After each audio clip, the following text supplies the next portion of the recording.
Every one of us here today has seen 10,000 advertisements just today.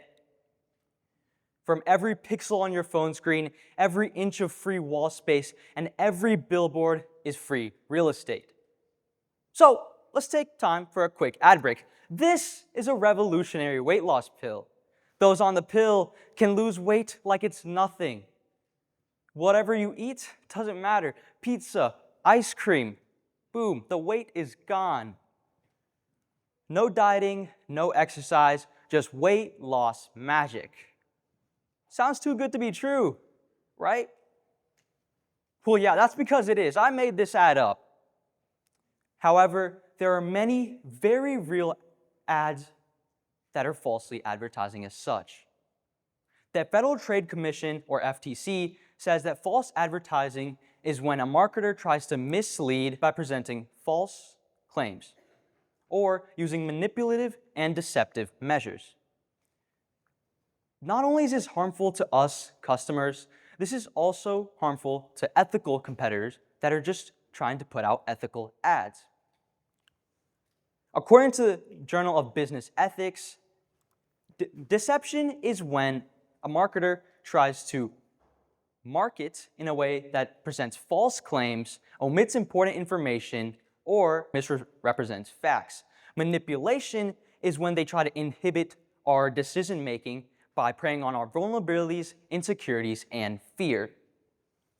Every ad, ethical or not, does use three key techniques: facts, authority, and emotion.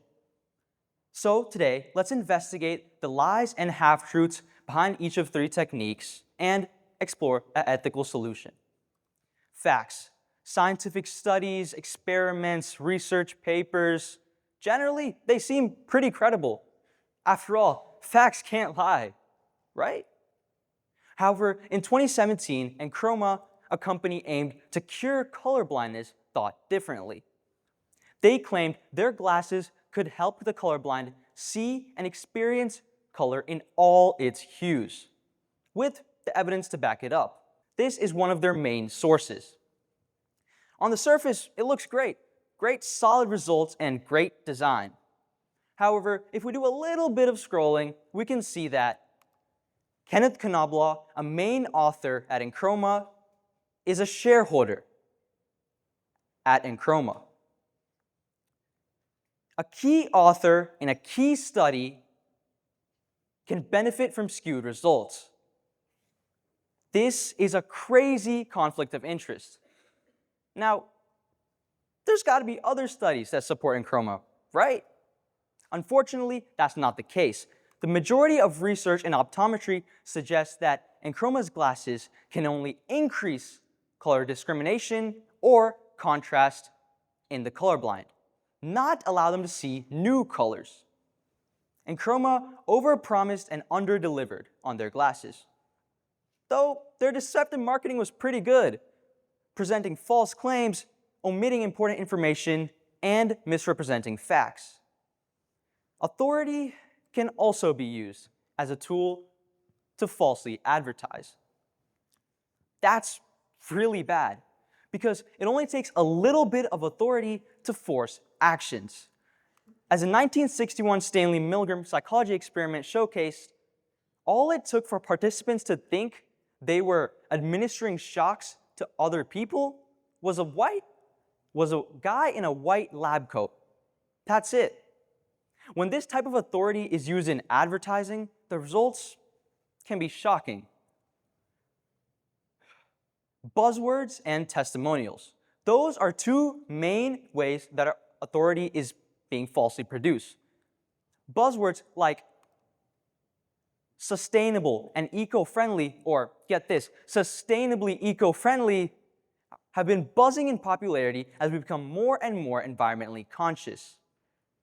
In fact, many people pay up to 10% extra for environmentally friendly products. Companies know this, and they take advantage of our good conscience by presenting false claims and phrases such as carbon neutral by 2050. When you hear this, you're probably thinking, oh, there's got to be some sort of plans set in place to meet that deadline and sustainable manufacturing that reduces emissions, right? No, that's not the case. Often, carbon neutral by 2050 means that a company is purchasing carbon offsets.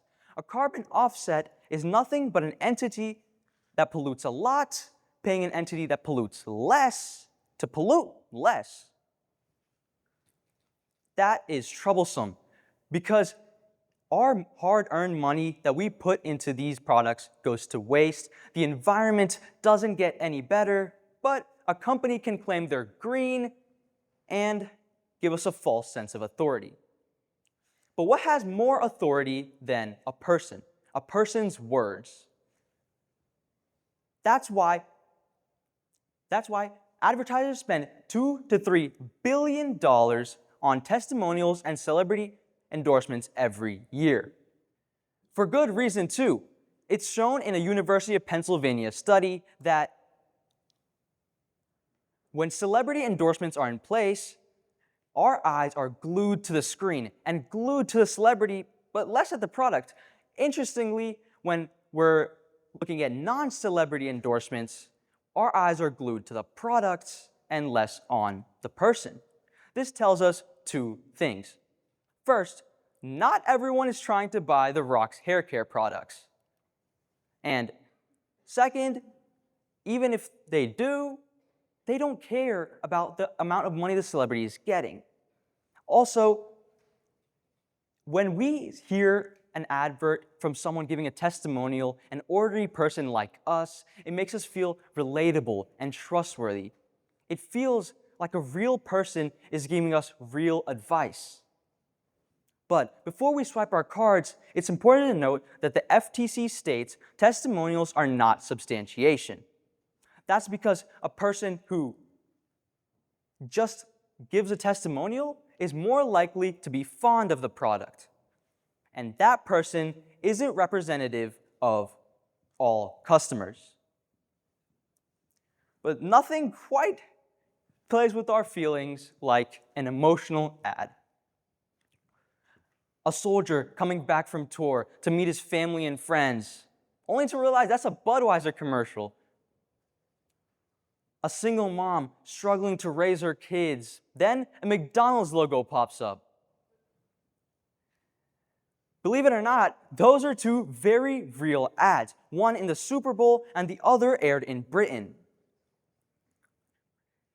However, those two ads are unethical and scummy business practices because they take advantage of our empathy towards marginalized populations and use it as a tool to get money.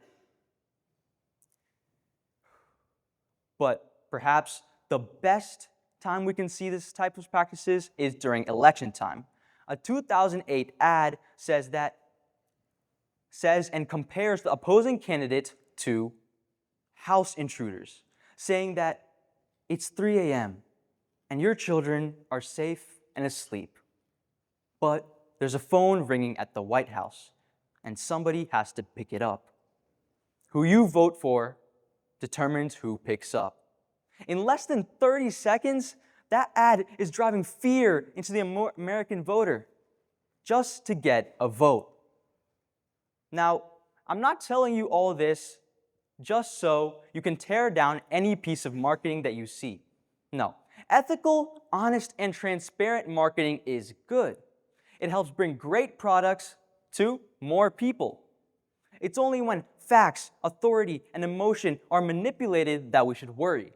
Worry enough to learn and see when we are being fooled.